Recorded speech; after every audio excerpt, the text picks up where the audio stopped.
ဒီနေ့မှာတော့နေ့ဆိုင်လေးတစ်ဆိုင်ကိုအစားခေါ်သွားပေးပါမယ်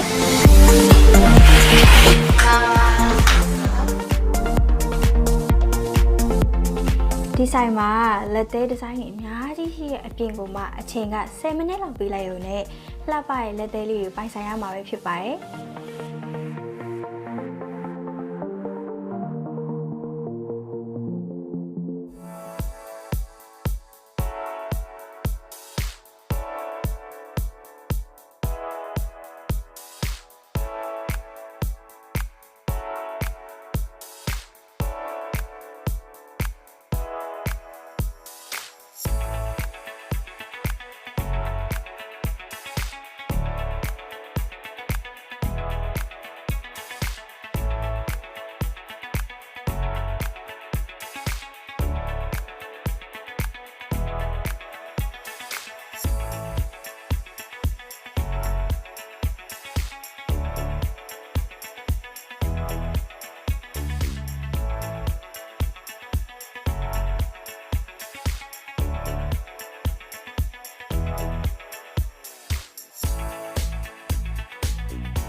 ပြန်ဖြုတ်ခြင်းနဲ့ဆိုလို့ရှိရင်လည်းရင်နွေးလေးစိတ်ပြီးတော့ပြန်ဖြုတ်လို့လည်းရတယ်လို့